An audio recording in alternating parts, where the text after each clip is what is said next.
بسم اللہ الرحمن الرحیم۔ السلام علیکم۔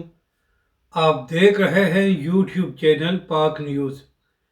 چیف جسٹس صاحب اپنے ریمارکس واپس لے لیں، مفتی منیب الرحمان صاحب کا بڑا بیان سامنے آ گیا۔ اس ویڈیو میں ہم اسی کے متعلق بات کریں گے، مگر اس سے پہلے اگر آپ نے ابھی تک ہمارے اس چینل کو سبسکرائب نہیں کیا تو سبسکرائب کر لیں تاکہ آپ ہماری مزید ویڈیوز کو بھی دیکھ سکیں اور کمنٹس کے ذریعے اپنی رائے کا اظہار کریں کہ آپ کو ہماری ویڈیو کیسی لگی ہے۔ تو ناظرین کرام، فیض آباد دھرنا کیس کی سماعت کے دوران چیف جسٹس قاضی فائز عیسیٰ صاحب نے الیکشن کمیشن سے کہا کہ آپ نے خادم رضوی کے نام کے ساتھ حافظ کیوں لکھا ہے اور ایک آئینی ادارہ خادم رضوی کو اتنی عزت کیوں دے رہا ہے۔ تو اسی حوالے سے مفتی اعظم پاکستان مفتی منیب الرحمان صاحب کا ایک اہم بیان سامنے آیا ہے۔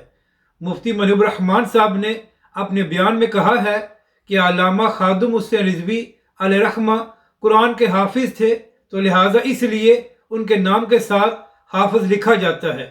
مفتی منیب الرحمان صاحب نے کہا کہ جناب قاضی فائز عیسیٰ صاحب جو آپ نے علامہ خادم حسین رضوی علیہ رحمہ کے متعلق ریمارکس دیے ہیں وہ آپ کے عہدے کے شایان شان نہیں ہیں۔ مفتی منیب الرحمان صاحب نے کہا کہ جناب قاضی فائز عیسیٰ صاحب جو آپ نے کہا کہ خادم رضوی کے نام کے ساتھ حافظ کیوں لکھا ہے، یہ آپ کے ریمارکس نہ قانوناً اور نہ شرعاً درست ہے۔ تو آپ کے اس عہدے کے شایان شان یہی ہے کہ آپ اپنے ان ریمارکس کو واپس لے لیں۔ یعنی کہ ناظرین کرام، دوسرے الفاظ میں مفتی منیب الرحمان صاحب نے چیف جسٹس صاحب سے کہا کہ جو کچھ آپ نے علامہ خادم حسین رضوی علیہ رحمہ کے متعلق کہا ہے وہ درست نہیں ہے، تو آپ کے عہدے کے شایان شان یہی ہے کہ آپ اپنے ریمارکس کو واپس لے لیں۔ اپنی رائے کا ضرور اظہار کریں کہ آپ کو یہ ویڈیو کیسی لگی اور ہمارے اس چینل کو بھی سبسکرائب کریں۔